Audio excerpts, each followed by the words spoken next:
Why did I start a podcast?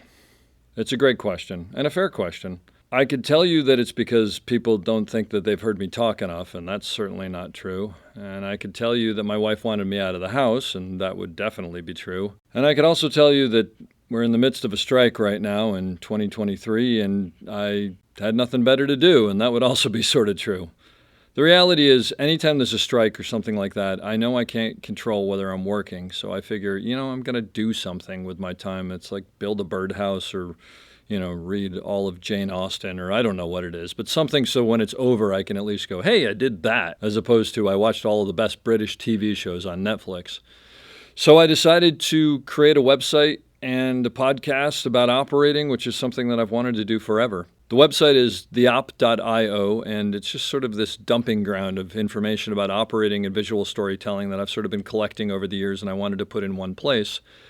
And then as I was starting to create it, I went and I talked to a good friend of mine, David, who's sort of an internet guru, brand manager, you name it. And he said, well, you're starting a podcast, right? And I said, huh? And he said, well, yeah, you're starting a podcast. Of course you got to start a podcast because you get the gift of gab and you know all these great people and you're going to talk to them and it's going to be fantastic and everybody's going to listen to it and love it. So I don't know if the end part of it is true, but I started a podcast and here it is.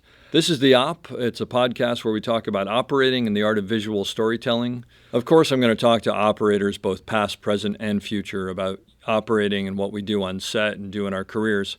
But I'm also going to talk to directors, DPs, actors, dolly grips, boom operators, first ACs, still photographers.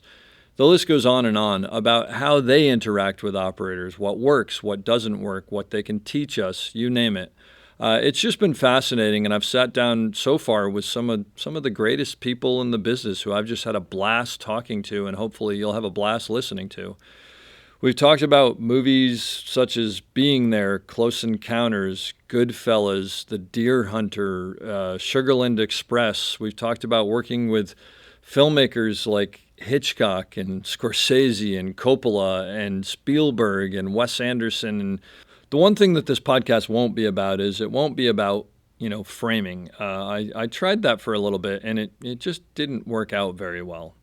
Okay. I get that you can't see what I'm drawing. I know that, but if you could see what I was drawing on the piece of paper in front of me, it would be a really good close-up. I promise you, it's exactly what a close-up should look like.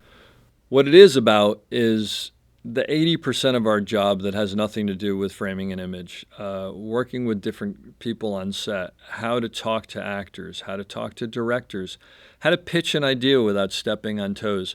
All this stuff and so much more that's this nuanced, weird part of our job that there's really no handbook for. And I had to learn the hard way along with so many other people. So we've decided to sit down and try to share what we know with the next generation in the hopes that we can make you all that much better and get you up to speed even faster.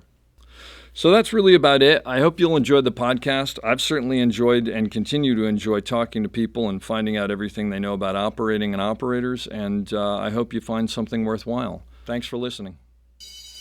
Lock it up, nice and quiet, and let's roll. Victor 30 Echo, take 2. Hey, Mark.